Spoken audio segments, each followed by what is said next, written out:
নমস্কার বন্ধুরা, আমাদের ইউটিউব চ্যানেলের পক্ষ থেকে আরেকবার স্বাগত। আজকে এই ভিডিওতে আমরা আলোচনা করব পশ্চিমবঙ্গের আরও একটি গুরুত্বপূর্ণ সরকারি চাকরি বিজ্ঞপ্তি সম্পর্কে, যেখানে পুরোপুরি পার্মানেন্ট পোস্টে নিয়োগ করা হচ্ছে এবং অত্যন্ত ভালো মানের বেতনে, এবং পশ্চিমবঙ্গের প্রত্যেকটি জেলা থেকেই তোমরা অ্যাপ্লিকেশন করতে পারবে মাধ্যমিক পাস শিক্ষাগত যোগ্যতায়। তো দেখতে পাচ্ছ আজকে যে বিজ্ঞপ্তি সম্পর্কে আলোচনা করছি, যেখানে পশ্চিমবঙ্গে ক্লার্কের পোস্টে এবং গ্রুপ ডি পোস্টে নতুন নিয়োগ শুরু হলো, যেখানে অ্যাপ্লিকেশন করা লাস্ট ডেট 20 জুলাই 2024 পর্যন্ত, এবং এখানে তোমরা 18 থেকে 40 বছর পর্যন্ত অ্যাপ্লিকেশন করতে পারবে এবং বেতন পেয়ে যাবে 22,700 থেকে 58,500। এরা হচ্ছে রোপা 2019-এর লেভেল 6-এর স্যালারি, অর্থাৎ এই বেতনের সাথে তোমরা ডিএ, এইচআরএ এই সমস্ত অ্যালাউন্সগুলো পেয়ে যাবে। তো অত্যন্ত ভালো মানের বেতন রয়েছে, এবং যারা মাধ্যমিক পাস করেছো, অর্থাৎ মাধ্যমিক পাস থেকে শুরু করে উচ্চ মাধ্যমিক, গ্র্যাজুয়েশন, পোস্ট গ্র্যাজুয়েশন প্রত্যেকেই সুযোগ পাচ্ছে অ্যাপ্লিকেশন করার জন্য, এবং এটি পুরোপুরি সরকারি এবং সম্পূর্ণভাবে পার্মানেন্ট পোস্ট রয়েছে। তো সেক্ষেত্রে প্রত্যেকেই অ্যাপ্লিকেশন করে দেবে। আজকে এই ভিডিওটি সম্পূর্ণ দেখো, এই নিয়োগ সংক্রান্ত প্রত্যেকটি তথ্য সম্পর্কে আলোচনা করব, অর্থাৎ তোমরা কিভাবে অ্যাপ্লিকেশন করতে পারবে, যে সমস্ত পোস্টের ক্ষেত্রে নিয়োগ করা হচ্ছে প্রত্যেকটি পোস্টের ক্ষেত্রে ভ্যাকেন্সি সংখ্যা কত রয়েছে, সিলেকশন প্রসেস কী রয়েছে, এবং তার সাথে তোমাদের পরীক্ষা কবে হতে পারে সেই সম্পর্কিত তথ্য নিয়ে আলোচনা করব। যারা ভিডিও দেখছো অবশ্যই লাইক করে দেবে, শেয়ার করে দেবে, যাতে পশ্চিমবঙ্গের প্রত্যেকেই এই ধরনের গুরুত্বপূর্ণ চাকরি আপডেটগুলি পেতে পারে, এবং তার পাশাপাশি চ্যানেলটি অবশ্যই সাবস্ক্রাইব করে রাখো নিয়মিত চাকরি বিজ্ঞপ্তিগুলি পাওয়ার জন্য। তো দেখো আজকে যে বিজ্ঞপ্তি সম্পর্কে এই ভিডিওতে আমরা আলোচনা করছি, যেখানে বিভিন্ন ধরনের পোস্টে নিয়োগ করা হচ্ছে এবং এগুলি প্রত্যেকটি হচ্ছে পার্মানেন্ট পোস্ট, এবং পশ্চিমবঙ্গে তোমরা পোস্টিং পেয়ে যাবে, যেখানে পশ্চিমবঙ্গের প্রত্যেকটি জেলা থেকেই অ্যাপ্লিকেশন করতে পারবে। যারা ভিডিও দেখছো প্রত্যেককে রিকোয়েস্ট করা হচ্ছে সবাই ভিডিওটি লাইক করে দেবে এবং শেয়ার করে দেবে, এবং এই ধরনের চাকরির আপডেটগুলি পাওয়ার জন্য অবশ্যই চ্যানেলটি সাবস্ক্রাইব করে রাখো। তো দেখো যে সমস্ত পোস্টে নিয়োগ করা হচ্ছে তার মধ্যে প্রথম পোস্ট হচ্ছে ইংলিশ স্টেনোগ্রাফার অথবা পার্সোনাল অ্যাসিস্ট্যান্ট গ্রেড 3, এবং এই পোস্টের ক্ষেত্রে দেখো লেভেল 10-এর তোমরা বেতন পাবে 32,100 থেকে 82,900 টাকা, প্লাস বিভিন্ন অ্যালাউন্সগুলো পেয়ে যাবে। আর লোয়ার ডিভিশন ক্লার্ক, এটি অত্যন্ত মূল্যবান পোস্ট রয়েছে, যেখানে লেভেল 6-এর বেতন রয়েছে 22,700 থেকে 58,000। এখানে দেখো এটা কিন্তু টাইপিং মিস্টেক রয়েছে, এখানে বলে রাখি লেভেল 6-এর যে বেতন হয়ে থাকে সেই বেতন কিন্তু হয় 22,700 থেকে 58,500, ঠিক আছে। তো অত্যন্ত ভালো মানের বেতন রয়েছে।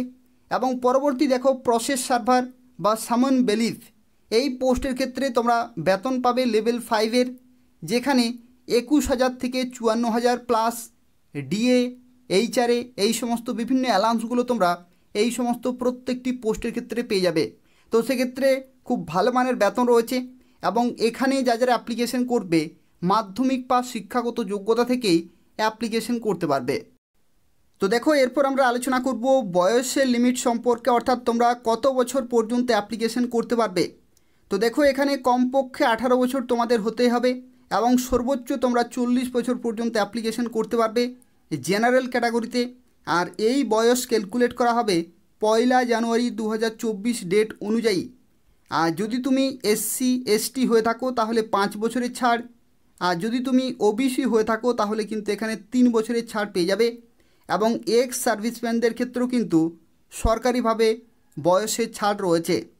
আর এখানে দেখো যে সমস্ত পোস্টে তোমরা অ্যাপ্লিকেশন করছো এখানে কিন্তু শিক্ষাগত যোগ্যতা বিভিন্ন রয়েছে, তুমি কোন পোস্টের জন্য অ্যাপ্লিকেশন করবে সেই পোস্ট ওয়াইজ কিন্তু এখানে এলিজিবিলিটি ক্রাইটেরিয়া রয়েছে।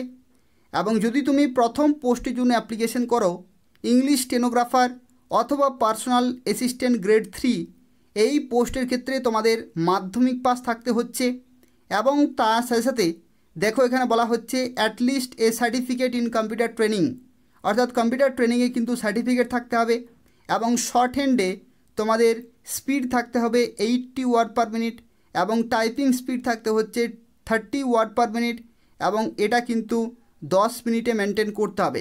এই যে স্পিড রয়েছে সেটা কিন্তু 10 মিনিট তোমাদের কিন্তু মেনটেন করতে হবে, তাহলে তোমরা এই পোস্টের জন্য অ্যাপ্লিকেশন করতে পারছো। পরবর্তী দেখো আরও একটি মূল্যবান পোস্ট রয়েছে লোয়ার ডিভিশন ক্লার্ক, এবং এই পোস্টের জন্য তোমরা প্রত্যেকেই অ্যাপ্লিকেশন করে দেবে। দেখো এই পোস্টের ক্ষেত্রে শিক্ষাগত যোগ্যতা হচ্ছে মাধ্যমিক পাস, এবং তার সাথে সাথে at least A certificate in computer training, অর্থাৎ কম্পিউটার ট্রেনিংয়ে কিন্তু সার্টিফিকেট থাকতে হবে। এবং তার সাথে সাথে এখানে বলা হচ্ছে satisfactory fingering speed in computer operation, অর্থাৎ টাইপিং কিন্তু তোমাদের জানতে হচ্ছে। এখানে টাইপিংয়ের ক্ষেত্রে নির্দিষ্ট কোনো স্পিড কিন্তু বলা নেই, কিন্তু তোমাদের টাইপিং জানতে হবে এবং কম্পিউটার ট্রেনিংয়ের কিন্তু সার্টিফিকেট থাকতে হবে এবং মাধ্যমিক পাস থাকতে হবে, তাহলে তোমরা এখানে অ্যাপ্লিকেশন করতে পারছো। আর পরবর্তী দেখো যে পোস্ট রয়েছে সেই পোস্ট হচ্ছে গ্রুপ ডি পোস্ট, যেখানে প্রসেস সার্ভার বা সামন বেলিফ, এই পোস্টের ক্ষেত্রে শিক্ষাগত যোগ্যতা হচ্ছে ক্লাস 8 পাস, অর্থাৎ ক্লাস 8 পাস থেকে শুরু করে মাধ্যমিক, উচ্চ মাধ্যমিক, গ্র্যাজুয়েশন, পোস্ট গ্র্যাজুয়েশন প্রত্যেকেই অ্যাপ্লিকেশন করতে পারবে। তো এই হচ্ছে বিভিন্ন শিক্ষাগত যোগ্যতা। তোমরা কোন পোস্টের জন্য অ্যাপ্লিকেশন করতে চাও সেই পোস্ট হয় তোমাদের কিন্তু এই সমস্ত শিক্ষাগত যোগ্যতাগুলো থাকতে হবে। তো দেখো এরপর আমরা আলোচনা করব সিলেকশন প্রসেস সম্পর্কে, এবং যদি তোমরা ইংলিশ স্টেনোগ্রাফার অথবা পার্সোনাল অ্যাসিস্ট্যান্ট গ্রেড 3 পোস্টের জন্য অ্যাপ্লিকেশন করো, তো সেক্ষেত্রে দেখো প্রথমেই তোমাদের হবে পেপার 1, এবং এই পেপার 1-এর মধ্যে কিন্তু দুটি ধাপ রয়েছে। প্রথম হচ্ছে ডিকটেশন, এবং এটি কিন্তু তোমাদের 6 মিনিট হবে, এবং ট্রান্সক্রিপশন রয়েছে যেখানে তোমাদের সময় থাকবে 1 ঘন্টা। এবং এই যে পেপার 1, এই পেপার 1-এ টোটাল কিন্তু 400 নম্বর রয়েছে। এবং পরবর্তী রয়েছে পেপার 2, যেখানে জেনারেল ইংলিশ থাকবে, অর্থাৎ ইংলিশের কিন্তু পরীক্ষা, যেখানে কিন্তু তোমাদের 100 নম্বর রয়েছে। সিলেবাসের ক্ষেত্রে দেখো স্পেলিং রয়েছে, correct use of word, correctness of sentence, common phrases, synonym, antonym, punctuation, এই সমস্ত কিন্তু রয়েছে। এবং যেখানে তোমরা সময় পাবে 1.5 ঘন্টা, ঠিক আছে, 1.5 ঘন্টা তোমরা কিন্তু সময় পাবে। এবং এই যে দুটি পরীক্ষা পেপার 1 এবং পেপার 2, এই দুটি পরীক্ষা তোমাদের হয়ে যাওয়ার পরে দেখো এখানে বলা হচ্ছে on the basis of the result of all the 2 papers a number of successful candidate will be called for personality test. ঠিক আছে, অর্থাৎ এই দুটি পরীক্ষাতে যারা কোয়ালিফাই করবে তাদের রেজাল্টের ভিত্তিতে কিন্তু পার্সোনালিটি টেস্টে ডাকা হবে। When knowledge and speed in computer operation shall also be tested, অর্থাৎ যে স্পিড তোমাদেরকে চাওয়া হয়েছিল এলিজিবিলিটি ক্রাইটেরিয়াতে, শর্ট হ্যান্ডে 80 ওয়ার্ড পার মিনিট এবং typing speed 30 word per minute, সেগুলো কিন্তু তোমাদের পরবর্তী ধাপে হবে। এবং তারপরে দেখো বলা হচ্ছে on the basis of the result of all 2 papers and also computer operation এবং পার্সোনালিটি টেস্ট, যেখানে দেখো কম্পিউটার অপারেশন হবে 20 নম্বরের এবং পার্সোনালিটি টেস্ট হবে তোমাদের 30 নম্বরের, যেখানে টোটাল 50 নম্বর কিন্তু হবে। এবং সেই যে পরীক্ষা, সেই পরীক্ষার যে প্রাপ্ত নম্বর, অর্থাৎ যতগুলি পরীক্ষা হচ্ছে সেই সমস্ত পরীক্ষায় প্রাপ্ত নম্বরের ভিত্তিতে কিন্তু ফাইনাল মেরিট লিস্ট তৈরি করা হবে। দেখো পরবর্তী যারা লোয়ার ডিভিশন ক্লার্ক পোস্টের জন্য অ্যাপ্লিকেশন করবে তাদের ক্ষেত্রে দেখো সিলেকশন প্রসেসে বলে রাখি, তোমাদের প্রথমেই হবে পার্ট 1 এবং পার্ট 2 পরীক্ষা। পার্ট 1 পরীক্ষার ক্ষেত্রে দেখো এখানে বলা হচ্ছে তোমাদের 100 নম্বরের পরীক্ষা হবে, 100টি কোশ্চেন থাকবে এবং প্রত্যেকটি প্রশ্নের জন্য কিন্তু 1 নম্বর করে থাকবে। এবং যেখানে দেখো তোমাদের সময় দেওয়া হবে এখানে 1.5 ঘন্টা, ঠিক আছে, তোমাদের কিন্তু সময় দেওয়া হবে 1.5 ঘন্টা। এবং যে সমস্ত সাবজেক্ট থেকে কোশ্চেন জিজ্ঞাসা করা হবে তার মধ্যে রয়েছে জিকে রয়েছে, জেনারেল ইন্টেলিজেন্স, জেনারেল ইংলিশ এবং অ্যারিথমেটিক, এই সমস্ত সাবজেক্ট থেকে কিন্তু কোশ্চেন থাকবে। আর এই পরীক্ষাটি হয়ে যাওয়ার পরে তোমাদের হবে পার্ট 2, ঠিক আছে, পার্ট 2 কিন্তু হবে। এবং এই পার্ট 2 কিন্তু তোমাদের কনভেনশনাল টাইপের হবে, অর্থাৎ পেন পেপার মোডে হবে, যেখানে ইংলিশ এবং বেঙ্গলি কিন্তু থাকবে, যেখানে 50 নম্বরের পরীক্ষা হবে। এবং এই যে পার্ট 2 পরীক্ষা সেটি হবে 1 ঘন্টার, ঠিক আছে, 1 ঘন্টার কিন্তু হবে। এবং এই যে দুটি পরীক্ষা, এই দুটি পরীক্ষা হয়ে যাওয়ার পরে যে পার্ট 2 যে রেজাল্ট রয়েছে সেই রেজাল্টের ভিত্তিতে কিন্তু তোমাকে ডাকা হবে কম্পিউটার অপারেশনে এবং পার্সোনালিটি টেস্টের জন্য। কম্পিউটার অপারেশনের ক্ষেত্রে তোমাদের 20 নম্বর রয়েছে এবং পার্সোনালিটি টেস্টের ক্ষেত্রে 30 নম্বর, টোটাল কিন্তু 50 নম্বর। এবং এখানে দেখো final panel will be prepared on the basis of result of total marks obtained in part 2, অর্থাৎ পার্ট 2 যে পরীক্ষা এবং কম্পিউটার অপারেশন এবং পার্সোনালিটি টেস্ট, এই যে 3টি পরীক্ষা রয়েছে, এই 3টি পরীক্ষায় প্রাপ্ত নম্বরের ভিত্তিতেই তোমাদের ফাইনাল মেরিট লিস্ট কিন্তু হবে। ঠিক আছে, তো যারা লোয়ার ডিভিশন ক্লার্ক পোস্টের জন্য অ্যাপ্লিকেশন করতে চাইছো তাদের ক্ষেত্রে কিন্তু এইভাবেই তোমাদের নিয়োগ করা হবে। পরবর্তী দেখো এখানে এই যে প্রসেস সার্ভার অথবা সামন বেলিফ এই পোস্টের জন্য যারা অ্যাপ্লিকেশন করবে তাদের ক্ষেত্রে দেখো যে সিলেকশন প্রসেস, যেখানে পার্ট 1 পরীক্ষা হবে এবং তারপরে ইন্টারভিউ অথবা ভাইবা হবে। এবং পার্ট 1-এর ক্ষেত্রে দেখো 100 নম্বরে কিন্তু পরীক্ষা, 50টি কোশ্চেন, প্রত্যেকটি প্রশ্নের জন্য 2 নম্বর করে থাকবে। এবং যেখানে যে সমস্ত সাবজেক্ট থাকবে তার মধ্যে রয়েছে GK, general intelligence, general English এবং এরিথমেটিক থাকবে। এবং যেখানে দেখো নেগেটিভ মার্কিং কিন্তু অত্যন্ত গুরুত্বপূর্ণ রয়েছে, যেখানে 2 marks shall be deducted for each wrong answer. এবং টোটাল যে সময় সেটা হচ্ছে 1 ঘন্টা, টোটাল তোমরা 1 ঘন্টা সময় পাবে। এবং যেখানে দেখো পরবর্তী বলা হচ্ছে on the basis of result of part 1 examination, অর্থাৎ যে পার্ট 1-এর যে পরীক্ষা সেই পরীক্ষা হয়ে যাওয়ার পরে যারা শর্ট লিস্টেড হবে তাদেরকে ডাকা হবে কিন্তু পার্সোনালিটি টেস্টের জন্য, যেখানে তোমাদের 30 নম্বর থাকবে। এবং যে ফাইনাল প্যানেল সেটা প্রিপেয়ার করা হবে on the basis of total marks obtain in part 1, interview অথবা ভাইবা অথবা পার্সোনালিটি টেস্ট, অর্থাৎ যে সমস্ত পরীক্ষা হচ্ছে সেই প্রত্যেকটি পরীক্ষা প্রাপ্ত নম্বরের ভিত্তিতে কিন্তু ফাইনাল মেরিট লিস্ট তৈরি করা হবে। তো দেখো এখানে ভ্যাকেন্সির ক্ষেত্রে তোমাদেরকে জানিয়ে রাখি, স্টেনোগ্রাফার এবং পার্সোনাল অ্যাসিস্ট্যান্ট গ্রেড 3 পোস্টের জন্য টোটাল ভ্যাকেন্সি রয়েছে 2টি, যেখানে দেখো বিভিন্ন ক্যাটাগরি ওয়াইজ কিন্তু ভ্যাকেন্সি রয়েছে।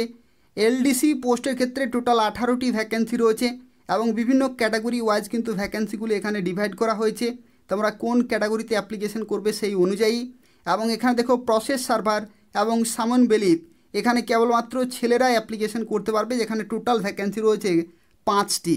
ঠিক আছে, তো এই পোস্টের ক্ষেত্রে কেবলমাত্র ছেলেরা অ্যাপ্লিকেশন করতে পারবে, কিন্তু বাকি পোস্টগুলির ক্ষেত্রে ছেলেরা মেয়েরা প্রত্যেকে অ্যাপ্লিকেশন করতে পারবে।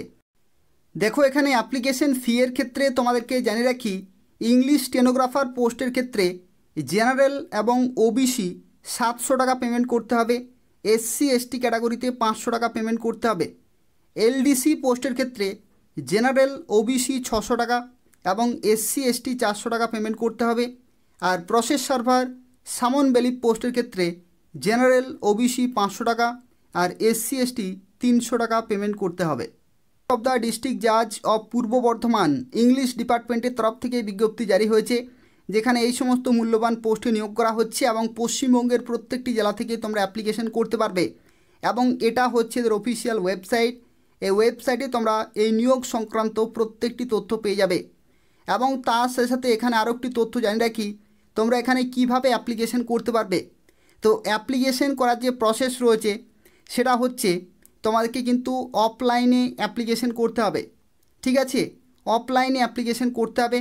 দেখো এখানে তোমরা স্পিড পোস্টে, অর্ডিনারি পোস্ট, রেজিস্টার পোস্টে তোমরা কিন্তু অ্যাপ্লিকেশন করতে পারো।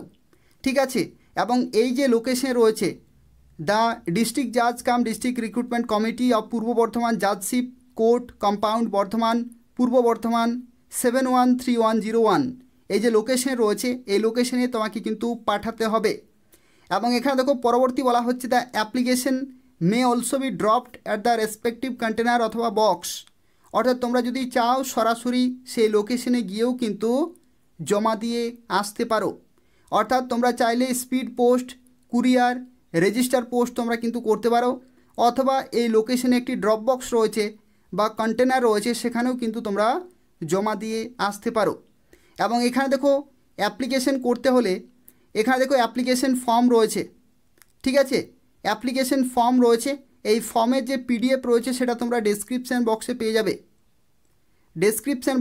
যাবে। সেটা খুব ভালোভাবে কিন্তু ফিল আপ করতে হবে, সমস্ত ডকুমেন্টগুলো অ্যাটাচ করতে হবে। যে সমস্ত সাপোর্টিং ডকুমেন্ট চাই বা এডুকেশনাল কোয়ালিফিকেশানে যা কিছু ডকুমেন্ট রয়েছে সেগুলো তোমাকে কিন্তু অ্যাটাচ করতে হবে। দেখো এখানে এনক্লোজারের মধ্যে 1 2 3 4 5 করে কিন্তু রয়েছে, এই সমস্তগুলো কিন্তু তোমাকে এখানে মেনশন করতে হবে। যেমন দেখো বয়সের প্রমাণপত্রের ক্ষেত্রে তোমাকে জানিয়ে রাখি, মাধ্যমিকের যে অ্যাডমিট কার্ড রয়েছে সেটা হচ্ছে বয়সের প্রমাণপত্র, এবং যে কোনো একটি গভর্নমেন্ট ডকুমেন্ট যেমন আধার কার্ড অথবা ভোটার আইডি অথবা প্যান কার্ড জেরক্স কিন্তু তোমাকে সাবমিট করতে হবে।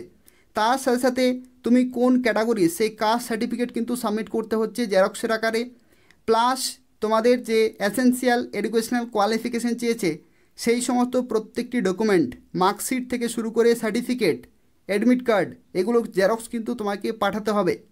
এবং অ্যাপ্লিকেশন করার যে লাস্ট ডেট সেটি হচ্ছে 20 জুলাই 2024। দেখো এখানে 5টা পর্যন্ত সময় রয়েছে। এই নির্দিষ্ট সময়ের মধ্যেই কিন্তু সেই লোকেশনে তোমাদের অ্যাপ্লিকেশন ফর্ম কিন্তু পৌঁছাতে হবে। তারপরে পৌঁছালে কোনো রকমভাবে কিন্তু গ্রহণযোগ্য হবে না। তো সেক্ষেত্রে যারা অ্যাপ্লিকেশন করতে চাইছো খুব তাড়াতাড়ি অ্যাপ্লিকেশন করে দাও, যেহেতু অফলাইনে অ্যাপ্লিকেশন চলছে। তো সেক্ষেত্রে যারা বিভিন্ন লোকেশন থেকে অ্যাপ্লিকেশন করবে 3-4 দিন কিন্তু এমনিতেই লেগে যাবে সেই লোকেশনে পৌঁছাতে। তো সেক্ষেত্রে তাড়াতাড়ি তোমাদেরকে কিন্তু অ্যাপ্লিকেশন করতে হবে। আর এখানে আরও একটি তথ্য বলে রাখি যে ফি পেমেন্ট রয়েছে, সেই ফি পেমেন্ট তোমরা কিভাবে করতে পারবে।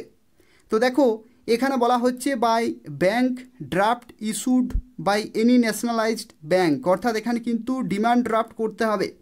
ডিমান্ড ড্রাফটের ক্ষেত্রে দেখো এখানে বলা হচ্ছে preferably state bank of India demand draft কিন্তু করতে বলা হয়েছে, যেখানে দেখো ইন ফেভার অফ, ঠিক আছে, ইন ফেভার অফ ডিজে কাম সিডিআরসি পূর্ব বর্ধমান এবং পেয়েবেল অ্যাট বর্ধমান, ঠিক আছে, ডিমান্ড ড্রাফট কিন্তু করতে হবে। এখানে দেখো আরও একটি শেষে বলা হয়েছে application fee not refundable in any case, যারা অ্যাপ্লিকেশন করতে চাইছো তারা কিন্তু অ্যাপ্লিকেশন করবে, একবার সেখানে পেমেন্ট হয়ে গেলে সেটা কিন্তু নট রিফান্ডেবল এখানে কিন্তু বলা রয়েছে। আর এনি আদার মোডে কিন্তু তোমরা এখানে পেমেন্ট করতে পারবে না, এটাই কিন্তু পেমেন্ট করার প্রসেস, এভাবেই কিন্তু তোমাকে পেমেন্ট করতে হবে। দেখো এখানে বলা হচ্ছে any other mode of payment of application fee will not be accepted, অর্থাৎ এখানে তোমাকে অফলাইনে পেমেন্ট করতে হচ্ছে এবং অফলাইনেই তোমাকে ফর্মটি ফিল আপ করে সাবমিট করতে হচ্ছে। তো যারা অ্যাপ্লিকেশন করবে এই নিয়োগের যে সমস্ত আপডেটগুলি রয়েছে সেগুলো তোমরা কিভাবে পাবে, অর্থাৎ অ্যাপ্লিকেশন করার পরে তোমাদের পরীক্ষা কবে হবে বা অ্যাডমিট কার্ড তোমরা কিভাবে পাবে, সেই সংক্রান্ত যা কিছু আপডেট রয়েছে সেগুলো তোমরা এদের অফিসিয়াল ওয়েবসাইটে পাবে। অর্থাৎ অ্যাপ্লিকেশন করার পরে এদের অফিসিয়াল ওয়েবসাইট কিন্তু নিয়মিত চেক করতে হবে ফার্দার ইনফরমেশনের জন্য। আর এখানে আরও একটি তথ্য জানিয়ে রাখি, যারা মোর দেন 1 পোস্টের জন্য অ্যাপ্লিকেশন করতে চাইছো তাদের ক্ষেত্রে জানিয়ে রাখি এখানে কিন্তু মাল্টিপল পোস্টে অ্যাপ্লিকেশন করা যাবে না, কেবলমাত্র তোমাকে সিঙ্গেল পোস্টে কিন্তু অ্যাপ্লিকেশন করতে হবে, কেবলমাত্র সিঙ্গেল পোস্টে কিন্তু অ্যাপ্লিকেশন করতে হবে, মোর দেন 1 পোস্টে তোমরা কিন্তু অ্যাপ্লিকেশন করতে পারবে না। তো সেক্ষেত্রে যে সমস্ত পোস্টে নিয়োগ করা হচ্ছে কেবলমাত্র নির্দিষ্ট একটি পোস্টের জন্যই একটি ক্যান্ডিডেট অ্যাপ্লিকেশন করতে পারবে। তো এই হচ্ছে আজকের একটি গুরুত্বপূর্ণ চাকরি বিজ্ঞপ্তি। যারা অ্যাপ্লিকেশন করতে চাইছো নির্দিষ্ট সময়ের মধ্যে অবশ্যই অ্যাপ্লিকেশন করে দেবে। আর তবু যদি কোনো প্রশ্ন থাকে তাহলে অবশ্যই এই ভিডিওর নিচে কমেন্ট করে জানাবে এবং তার পাশাপাশি ভিডিওটি অবশ্যই লাইক করে দেবে, শেয়ার করে দেবে এবং নিয়মিত চাকরি বিজ্ঞপ্তিগুলি পাওয়ার জন্য অবশ্যই চ্যানেলটি সাবস্ক্রাইব করে রাখো। এই চ্যানেল থেকে তোমরা পশ্চিমবঙ্গের এবং কেন্দ্রীয় সরকারের প্রত্যেকটি চাকরি বিজ্ঞপ্তি পেয়ে যাবে। ধন্যবাদ।